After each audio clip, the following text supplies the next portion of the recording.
नमस्कार, आप देख रहे हैं वीके न्यूज। मैं हूं सुनील राउत। चीन से सीमा पर चल रहे विवाद के बीच मोदी सरकार ने चीनी ऐप पर डिजिटल स्ट्राइक कर उसके 59 ऐप्स को भारत में बैन कर दिया।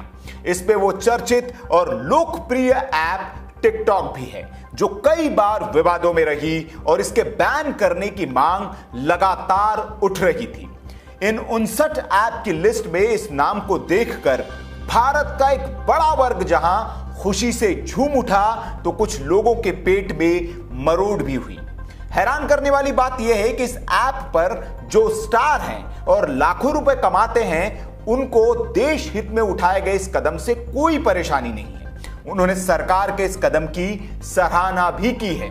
लेकिन कुछ कथित लिबरल और चीन परस्त लोग बेगानी शादी में अब्दुल्ला दीवाना की तरह टिकटॉक के बैन के खिलाफ उतर आए और उन्होंने सीधे तौर पर इन ऐप के प्रतिबंध का विरोध तो नहीं किया, लेकिन एक प्रोपेगेंडा सेट करने की कोशिश जरूर की। हालांकि उनके प्रोपेगेंडा को भारत के 130 करोड़ लोगों ने धराशाही कर दिया। सोशल मीडिया पर एक गिरोह है जिनका काम ही सरकार के खिलाफ बोलना है। अच्छी बात है, सरकार के कामों की समीक्षा, और वे गलत करे तो उसकी आलोचना होनी चाहिए। लेकिन हर फैसले की जो आलोचना करे, बाल की खाल निकाले, उनको आलोचक नहीं, एक गिरोह के सदस्य कहना ही ठीक होगा, जो सरकार विरोधी मुहिम में लगे रहते हैं। अब ये लोग टिकटॉक के बैन का एक तरीके से विरोध करके चीन की पैरवी ही तो कर रहे हैं। क्यों? क्या इनको चीन से कुछ आर्थिक लाभ मिलता है? हो सकता है मिलता भी हो, क्योंकि पहले भी हम ऐसे रिपोर्ट दिखा चुके हैं जिसमें चीन के अखबारों से लेकर वहां की पार्टी को हमने बेनकाब किया है, जो प्रोपेगेंडा सेट करने और चीन की अच्छी छवि बनाने के लिए बड़ा धन खर्च करती है।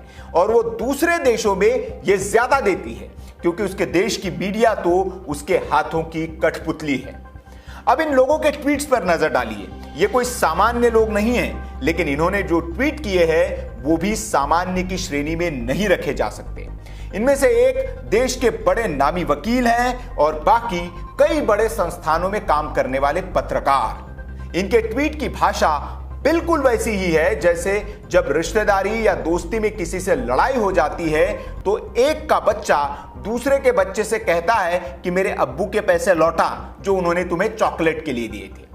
न तो ये टिकटॉक के शेयर होल्डर है, न बोर्ड मेंबर, फिर किस हैसियत से टिकटॉक के प्रवक्ता बनकर उसके दिए दान को भारत सरकार से वापस मांग रहे हैं। शायद हो सकता है कि अघोषित तौर पर चीन ने इन्हें नियुक्त कर रखा हो और वे उसी काम को कर रहे हैं। खैर, इन लोगों को सरकार ने तो कोई जवाब दिया नहीं, क्योंकि इनके सवाल वैसे भी जवाब लायक है नहीं, लेकिन इन लोगों को मैं जवाब देता हूं।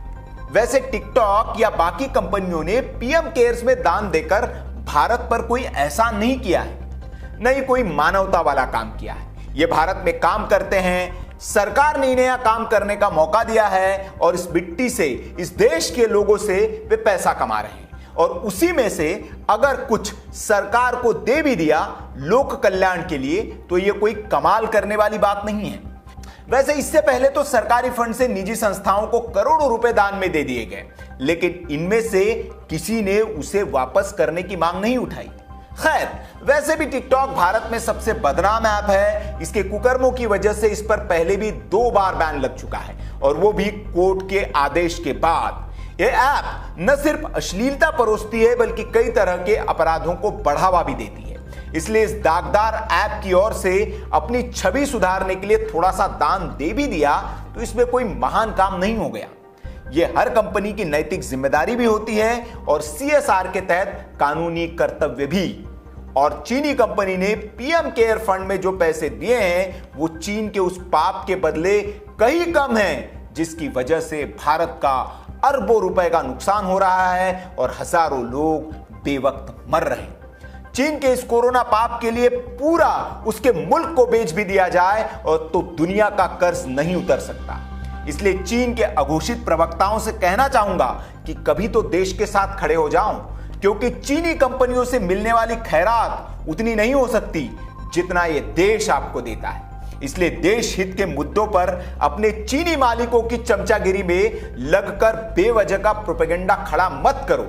भारतीय जनता में इस वक्त चीन के खिलाफ भयंकर वाली लहर है, गुस्सा है, वो तुम्हारे प्रोपेगेंडा से रुकने वाला नहीं है। चीन का बोरिया बिस्तर बंधना इस बार तय है।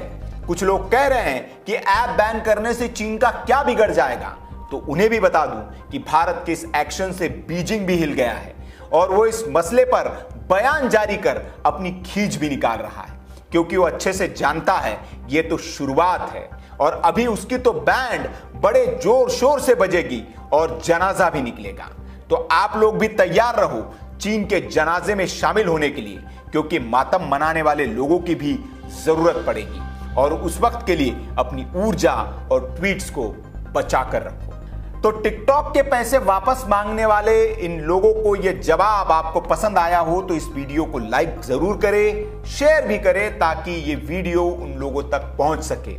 और अगर आपको हमारे चैनल की खबरें पसंद आती हो तो चैनल को आप सब्सक्राइब कर ले और ऐसी खबरों के लिए देखते रहिए वीके न्यूज। नमस्कार।